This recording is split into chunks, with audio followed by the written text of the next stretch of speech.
అన్నదాత అన్నదాత మీ అన్నదాత చెమటోడ్చి ఆహారాన్నందించే రైతన్నా అనునిత్యం నీ కండదండగా నిలిచే నేస్తం ఎవరన్నా అన్నదాత అన్నదాత మీ అన్నదాత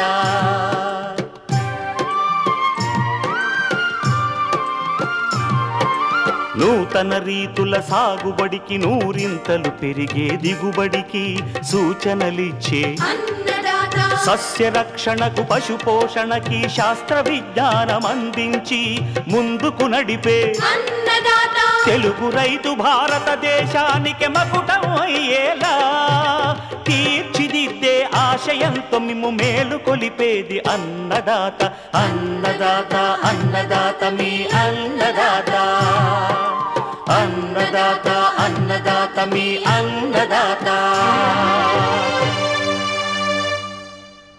అన్నదాత ప్రేక్షకులకు నమస్కారం. ఈనాటి ముఖ్యాంశాలు: కర్బూజా సాగులో అధిక దిగుబడికి మెలకువలు, వేసవికి ముందుగా కోళ్ల పెంపకంలో తీసుకోవాల్సిన జాగ్రత్తలు, వెన్నామి రొయ్యల పెంపకంలో అధిక దిగుబడులకు చేపట్టాల్సిన యాజమాన్యం,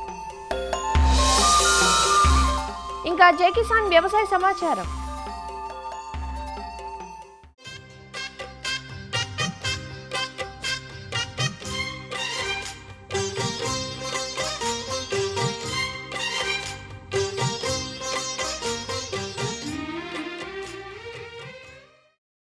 పండు దోసగా మనం వ్యవహరించే పండు కర్బూజా. వేసవిలో కర్బూజా పండ్లకు మంచి గిరాకీ ఉంటుంది.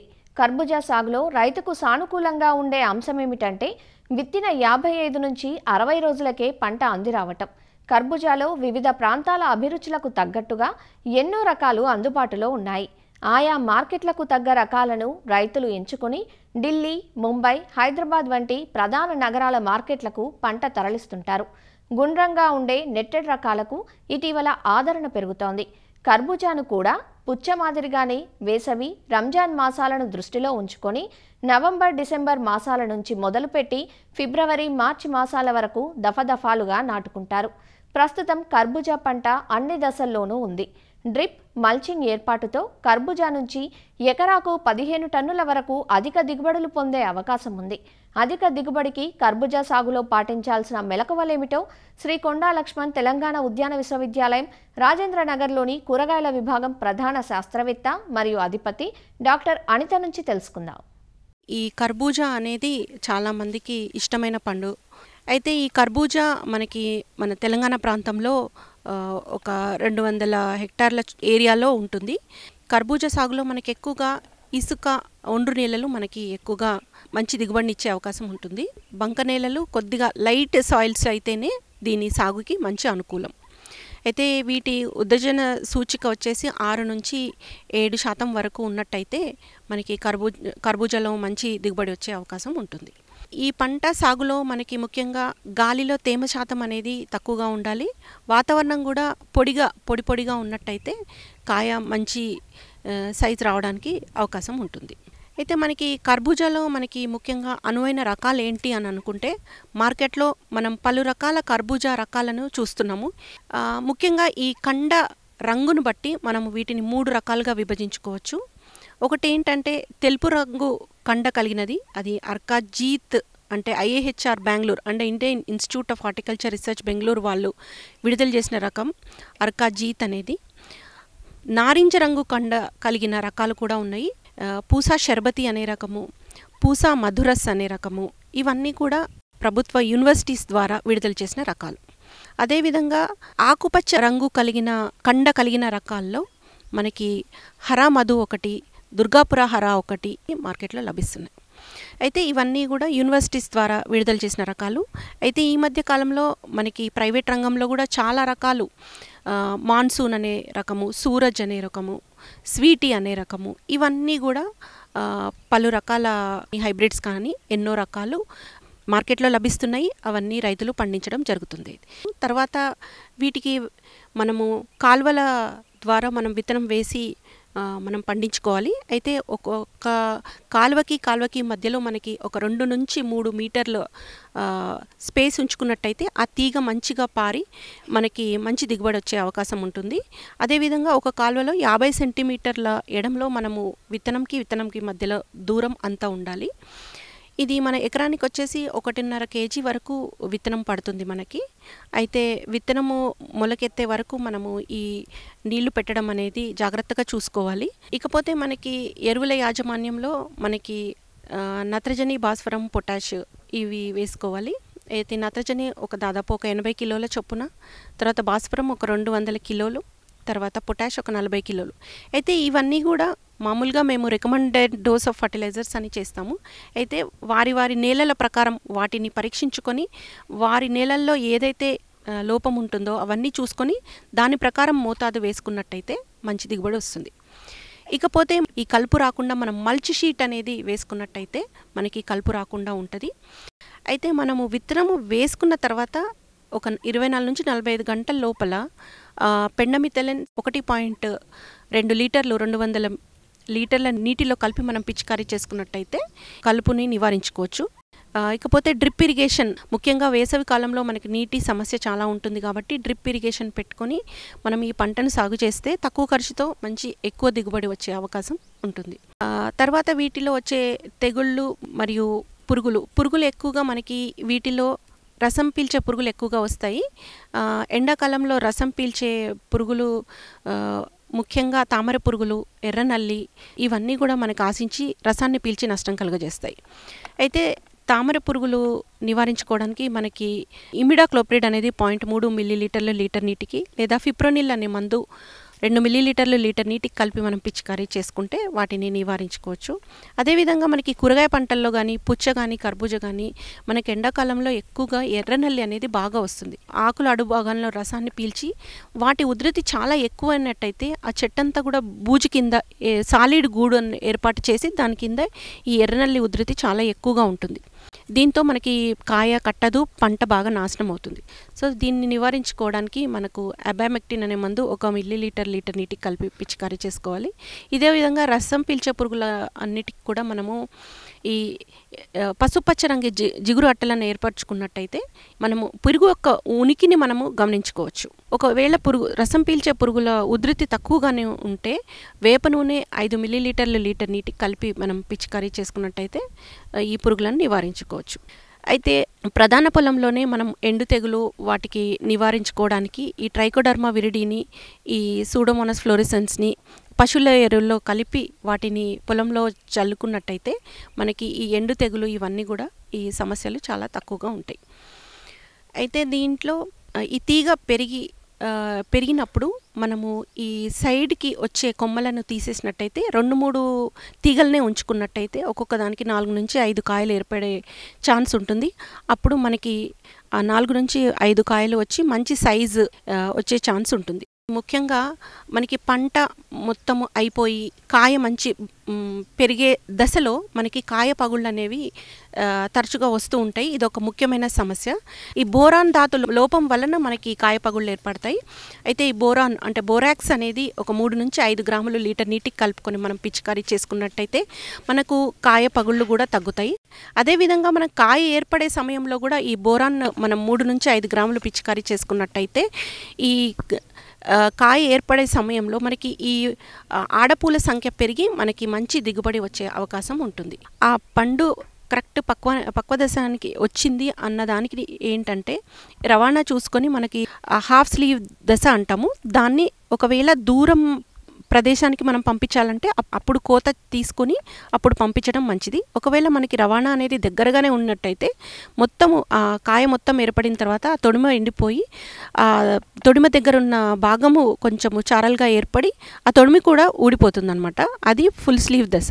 సో అక్కడ మనం హార్వెస్ట్ చేసి మనము దగ్గర మార్కెట్కి పంపించవచ్చు. సో ఈ విధంగా మనము మంచి యాజమాన్య పద్ధతులను పాటించినట్టయితే మనకి కర్బూజాలో మంచి దిగుబడి వచ్చే అవకాశం ఉంటుంది.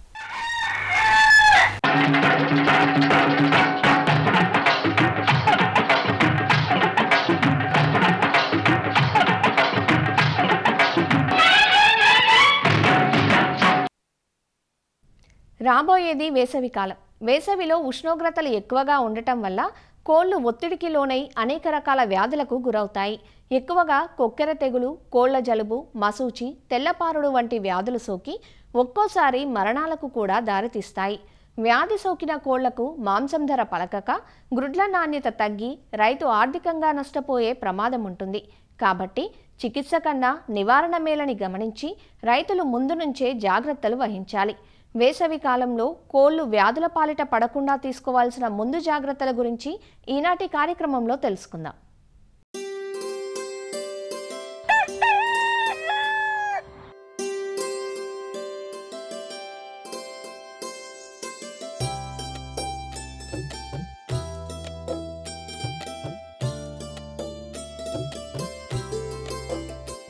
రానున్న వేసవికాలం కోళ్లకు గడ్డుకాలం.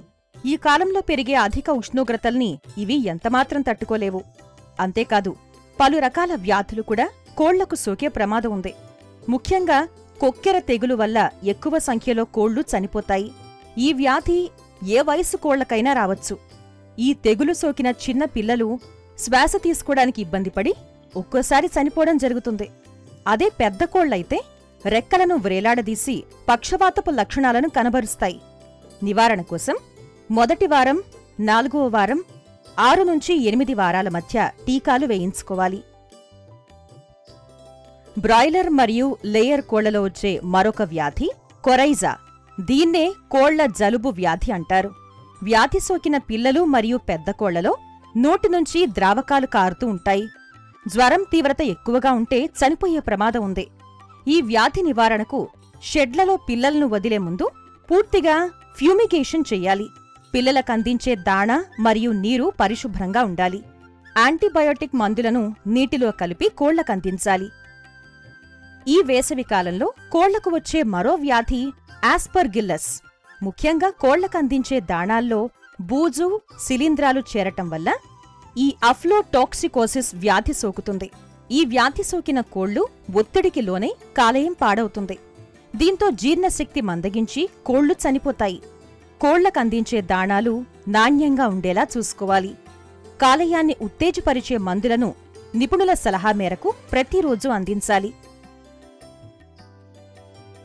ఇవే కాక ఈ సీజన్లో అంతర పరాన్న జీవుల వలన కూడా కోళ్లలో వ్యాధులు సోకే ప్రమాదం ఉంది. దీనివల్ల గ్రుడ్ల ఉత్పత్తి, మాంసం ఉత్పత్తి గణనీయంగా పడిపోతుంది. కాబట్టి ఎప్పటికప్పుడు వీటిని గమనించుకుంటూ వైద్యుల సూచనల మేరకు నివారణ చర్యలను పాటించాలి. ఈ కాలంలో ఉండే అధిక ఉష్ణోగ్రతలను తగ్గించటం కోసం షెడ్ల పైకప్పులపై గడ్డిని పరచటం, షెడ్డు చుట్టూ పరదాలు, గోనె సంచులను కట్టి నీటితో తడపటం ద్వారా కొంతవరకు కోళ్లకు ఉపశమనం కలుగుతుంది. అందించే దాణాల్లో కూడా తగు మార్పులు చేసుకుంటే వీటి పెరుగుదల బాగుండి పరిశ్రమ లాభదాయకంగా ఉంటుంది.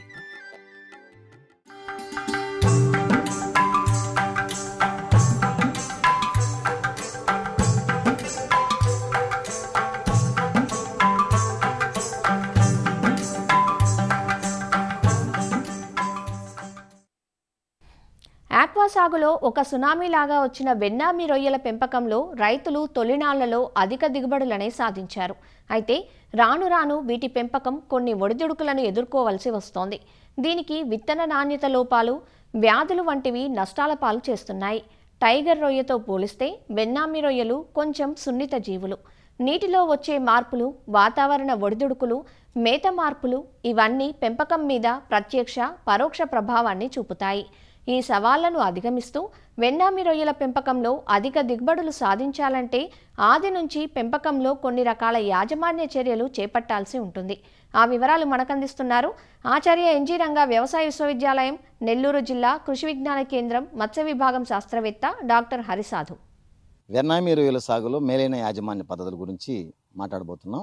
వెన్నామి రొయ్యలు అనేది నీటి మొత్తం వాల్యూమ్ మొత్తాన్ని ఉపయోగించుకుంటారు. దాదాపు ఎకరాకి 2 నుంచి 3 లక్షలు కూడా స్టాక్ చేస్తున్నారు. కొందరు 5 లక్షలు కూడా స్టాక్ చేస్తున్నారు. 5 లక్షలు స్టాక్ చేసే రైతులు ప్రధానంగా వాళ్ళు పార్షియల్ హార్వెస్ట్ అనేది ఎయిమ్గా తీసుకుంటారు. పార్షియల్ హార్వెస్ట్లో భాగంగా మనం ఏం చేస్తారంటే మనకు రొయ్యలు స్టాక్ చేసినప్పుడు 100 కౌంట్లోనే దాదాపు మనం ఒక మోర్ దాన్ 50% రొయ్యల్ని మనం పట్టేసినట్లయితే మనకు అనుకూలత ఉంటుంది. మనం స్థలాన్ని ఎంచుకునేటప్పుడే నీటి యొక్క వనరులు చూసుకోవాలి, అలానే నేల యొక్క స్వభావం మనం తెలుసుకోవాలి. వీటన్ని తెలుసుకుంటే గత పాస్ట్ హిస్టరీలో అక్కడ ఉండేటటువంటి ఫ్లడ్స్ని కానివ్వండి, నీటిలో ఉండేటటువంటి అనుకూలతలు ప్రతికూలతలు, అక్కడ లోకల్ సోషియో ఎకనామికల్ ప్రాబ్లమ్స్, వీటన్నిటిని కూడా స్టడీ చేసి మనం సైట్ని ఎన్నుకోవాలి. ఈ పాండ్ కన్స్ట్రక్షన్లో చాలా ముఖ్యమైనటువంటి మెలకువలు తీసుకోవాలి. పాండ్ కన్స్ట్రక్షన్లో ఖచ్చితంగా మనం విధిగా దీర్ఘచతురస్రాకారంలో చెరువులు నిర్మించుకోవాలి. అలా దీర్ఘచతురస్రాకారం నిర్మించుకున్నప్పుడు మనకు గాలిలో ఉండే ఆక్సిజన్ బాగా నీటికి కరిగే అవకాశం ఉంది కనుక మనకు అది చెరువుకి ఆక్సిజన్ని అందించడంలో చాలా కీలకమైన పాత్ర వహిస్తుంది కనుక రైతులు విధిగా నిర్మించుకునేటప్పుడు దీర్ఘచతురస్రాకారం నిర్మించుకోవాలి. వీటితో పాటు వెన్నామి రొయ్యలు ప్రధానంగా రైతులు ఈ బయోసెక్యూరిటీ మెజర్స్ అనేది చాలా ముఖ్యంగా పాటించాలి. బయోసెక్యూరిటీ మెజర్లో భాగంగా మనకు 2 అంశాలు ఉన్నాయి. ప్రధానంగా క్రాప్ ఫెన్సింగ్ ఒకటి ఉంది, బర్డ్ ఫెన్సింగ్ ఒకటి ఉంది. మనం ఈ 2 చేసినట్లయితే మనకు పక్క పాండులో నుంచి కానివ్వండి, లేదంటే మిగతా కాలువల నుంచి కానివ్వండి, క్రీకుల్లో నుంచి కానివ్వండి, ఈ క్యారియర్స్, అది కప్పలు కావచ్చు, పాములు కావచ్చు, ఎలాంటి ఏమైనా సరే మనకు గుంటల్లోకి రాకుండా మనం దాన్ని గుంటల్లోకి వచ్చినాయంటే అవి కొన్ని వాటి యొక్క శరీరానికి కొంత వ్యాధికారక క్రిములు అంటుకుంటాయి కనుక వాటి వల్ల మనకేముందంటే వ్యాధులు, ఈ యొక్క వైరల్ డిసీజెస్ కావచ్చు, బ్యాక్టీరియల్ డిసీజెస్ కావచ్చు, ఇవన్నీ కూడా మనకు అనవసరంగా మనం వాటిని ఆహ్వానించడం అవుతాం. కనుక బయోసెక్యూరిటీ మెజర్స్ మనం మెషింగ్ ఇచ్చినట్లయితే మనకి ఈ సమస్య నుంచి మనం బయటపడవచ్చు. అంతేకాదు కాకుండా మనకు వెన్నామి రొయ్యల రైతుల్లో గమనించాల్సింది ఏంటంటే ప్రధానంగా అన్నిటికన్నా ముఖ్యంగా సీడ్ సెలక్షన్. మన సక్సెస్ దాదాపు 50% సీడ్ సెలక్షన్ మీదనే అయిపోయింది. ఈ సీడ్ సెలక్షన్ తర్వాత మన చేతిలో ఉండేది ప్రధానమైన అంశం ఏంటంటే మేతల యాజమాన్యం. ఎప్పుడైతే రైతు మేతల యాజమాన్యాన్ని పర్ఫెక్ట్గా చేయగలిగినాడో ఆటోమేటిక్గా వ్యాధుల యాజమాన్యాన్ని చేసేసినట్లే. ఎందుకనంటే మనం ఎక్కువ ఓవర్ ఫీడింగ్ ఇచ్చినట్లయితే చాలా ప్రమాదం అయిపోద్ది. మేఘాలు ఉండేటప్పుడు కానివ్వండి, వానలు ఉండేటప్పుడు కానివ్వండి, ఉష్ణోగ్రత తగ్గినప్పుడు కానివ్వండి, మౌల్టింగ్ అయ్యేటప్పుడు కానివ్వండి, దాదాపు 40 నుంచి 50% కూడా మేత తక్కువ తీసుకుంటుంది. అంటే 10 కిలోలు పోయే చెరువులో అది కేవలం 6 కిలోలు మేత పోద్ది అనమాట. అప్పుడు ఏంది ఇంత తక్కువ అయిపోయింది అనుకోండి, 10 కిలోలు మనం వేసేసామంటే అది వృధా అయిపోయేసి, వృధా అవడం కాక, డబ్బులు వృధా అవడం కాక, పంట ఖర్చు పెరగడం కాక అదేమవుతుందంటే అడుగు భాగానికి వెళ్ళిందంటే మనకు ఈ విషవాయువులను ఏర్పరిచి నీటి నాణ్యత ప్రమాణాలు దెబ్బతినడం, మనకు రొయ్యలకి మోర్టాలిటీస్ రావడం, జబ్బులు రావడం, నిరోధక శక్తి తగ్గిపోవడం, ఇవన్నీ మనం గమనించాం. మేతల యాజమాన్యంలో విధిగా రైతులు ఎకరాకి కనీసం 2 చెక్టర్లు పెట్టుకోవాలి. అలా చేసినప్పుడు మనకు ఈ యొక్క ఓవర్ ఫీడింగ్ అని మనం అరికట్టగలుగుతాం. ఆటోమేటిక్గా నీటి నాణ్యత ప్రమాణాలు మెరుగుపడతాయి అన్నమాట. వీటితో పాటు మేతల యాజమాన్యంలో మనం గమనించినట్లయితే ప్రధానంగా ఫెర్మెంటెడ్ మిక్చర్, ఇది రైతులు విధిగా చేయాలి. ఈ ఫెర్మెంటెడ్ మిక్చర్ మనం రొయ్యలు వేసే ముందు నుంచి, ఇంకా మన రొయ్యలు రేపు స్టాక్ చేస్తామంటే కూడా ఒక రోజు లేదా 2 రోజుల ముందు కూడా మనం ఫెర్మెంటెడ్ మిక్చర్ వేసుకోవచ్చు. ఇది ఎలా చేయాలంటే ఒక ఎకరాకి ఒక 15 కిలోలు బెల్లం, ఒక 15 కిలోలు బియ్యం లేదా నూకల పిండి, అలానే ఒక 10 కిలోలు వేరుశెనగ చెక్క, 10 కిలోలు నూనె తీయకుండా ఉండేటువంటి తవుడు, అంటే పచ్చి తవుడు, రైస్ దాన్ని తీసుకోవాలి. దాంతోపాటు 1 కిలో ఈస్ట్ తీసుకోవాలి. తర్వాత ఒక 10 నుంచి 15 కిలోలు చీర అనేది తీసుకోవాలి. ఆ చీరను వీటన్నిటిని మనం దాదాపు ఒక 2 రోజులు మనం ఫెర్మెంట్ చేసి, అంటే 48 గంటల నుంచి 72 గంటల వరకు మనం బాగా ఫెర్మెంట్ చేసి ఈ యొక్క ఫెర్మెంటెడ్ మిక్చర్ని మనం గుంటకు అందించినట్లయితే, చెరువు నీటికి అందించినట్లయితే మనకు మంచి నాణ్యమైనటువంటి ఫైటోప్లాంక్టన్ ఏర్పడుతుంది. దాంతోపాటు తద్వారా నాణ్యమైనటువంటి జూ ప్లాంక్టన్ ఏర్పడుతుంది. ఈ ఫెర్మెంటెడ్ మిక్చర్ అనేది ఆహారంగా ఉపయోగపడడం ఒకటి ముఖ్యమైనది. అంతేకాదు కాకుండా ఒక మంచి ప్రొబయాటిక్ ఉపయోగపడుతుంది. దీంతోపాటు ఒక బఫరింగ్ ఏజెంట్గా కూడా ఉపయోగపడుతుంది. కనుక రైతులు ఈ ఫెర్మెంటెడ్ మిక్చర్ని విధిగా వాడండి. వారానికి మీరు 2 రోజులు కూడా వాడుకోవచ్చు, తప్పులేదు. అయితే ఫెర్మెంటెడ్ మిక్చర్ వేసినప్పుడు 2 పూటలు మేత వేయకూడదు. మన ఉద్దేశం ఏంటంటే ఫెర్మెంటెడ్ మిక్చర్ వేసేసి మేత కూడా వేసామంటే మళ్ళీ ప్రాబ్లం అయిపోద్ది. మేతగా వేయకూడదు. మేత ఏం కాబట్టి మనకు ప్రొడక్షన్ కాస్ట్ పెరగదు, మనం అనుకూలంగా ఉంటుంది. వ్యాధుల యాజమాన్య పద్ధతులు మనం గమనించినట్లయితే ఎప్పుడైతే మనం ఈ బయోసెక్యూరిటీ మెజర్స్ పాటించడం, వీక్లీ వన్స్ నీటి నాణ్యత ప్రమాణాలను చూసుకోవడం, నీళ్లు చెక్కబడకుండా చూసుకోవడం, అంతేకాదు కాకుండా మనం అన్నట్టు మేతలు సెక్టరీ మానిటరింగ్ అనేది మోస్ట్ ఇంపార్టెంట్. మేతని ఒక పూట ఎక్కువ ఉంటుంది, ఒక పూట తక్కువ పోద్ది. దాన్ని మనం గమనించుకుంటూ ఎప్పుడు 3 పూటలు ఒకే విధంగా వేయకూడదు మేత. దాన్ని గమనించుకుంటూ మనం రైతులు చూసుకున్నట్లయితే ఖచ్చితంగా వెన్నామి రొయ్యల్లో కూడా రైతులు ముందుకు పోయే అవకాశం ఉంది.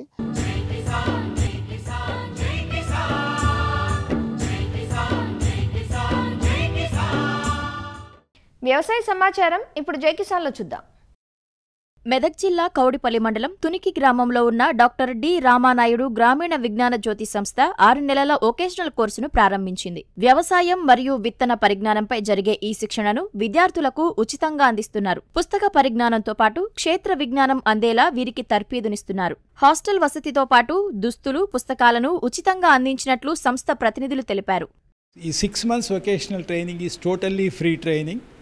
వీళ్ళకి ఈ ట్రైనింగ్లో థియరీగా అన్ని పాఠ్యాంశాలు చెప్పటమే కాకుండా ఫీల్డ్లో ప్రతి పనిని ఈ పిల్లలు ప్రాక్టికల్గా చేసి అనుభవపూర్వకంగా తెలుసుకుంటారు. అన్ని సబ్జెక్ట్స్ ముఖ్యంగా టెక్నాలజీకి ఎక్కువ ఇంపార్టెన్స్ ఇచ్చాం. ఈ 6 monthsలో వీళ్ళకి ఫీల్డ్ వర్క్ మీద మేము ఎక్కువ కాన్సన్ట్రేట్ చేసాం. ఈ 6 months నేర్చుకున్న తర్వాత వీళ్ళు వాళ్ళ గ్రామాలకు వెళ్ళి వాళ్ళు సొంతంగా వ్యవసాయం చేసుకోవచ్చు.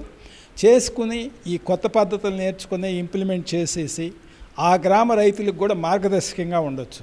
అది కాకుండా వీళ్ళకి ఇతర పరిశ్రమలో మంచి ప్లేస్మెంట్స్ కూడా ఉంటాయి. టోటలీ ఫ్రీ ట్రైనింగ్లో వీళ్ళకి భోజన వసతులు, హాస్టల్ వసతి, థియరీ ప్రాక్టికల్ క్లాసులే కాకుండా 6 నెలలలో వీళ్ళకి పుస్తకాలు అంటే రికార్డ్ బుక్స్ కానీ, పెన్స్, పెన్సిల్స్, ఈవెన్ బ్యాగ్స్, ఒక పెయిర్ ఆఫ్ ఫీల్డ్ డ్రెస్సు, ఒక టీ-షర్టు, ఇంకా హాస్టల్లో కావాల్సిన బకెట్స్, మగ్స్ కానీ ఇవన్నీ మేము ఇస్తాం.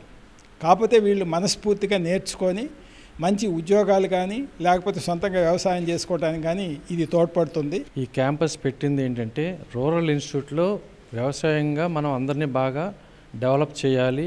జాబ్ పాయింట్ ఆఫ్ వ్యూలో కూడా వీళ్ళందరూ గవర్నమెంట్ జాబులు చాలామంది మన రామానాయుడు ఇన్స్టిట్యూట్ నుంచి, అగ్రికల్చర్ ఇన్స్టిట్యూట్ నుంచి మంచి మంచి శాలరీస్తో ఇక్కడ ప్లేస్మెంట్స్ వచ్చినాయి. వాళ్ళందరూ చాలా హ్యాపీగా ఎంప్లాయ్మెంట్గా గవర్నమెంట్ ఎంప్లాయీస్గా ఇప్పుడు రన్ అవుతున్నారు.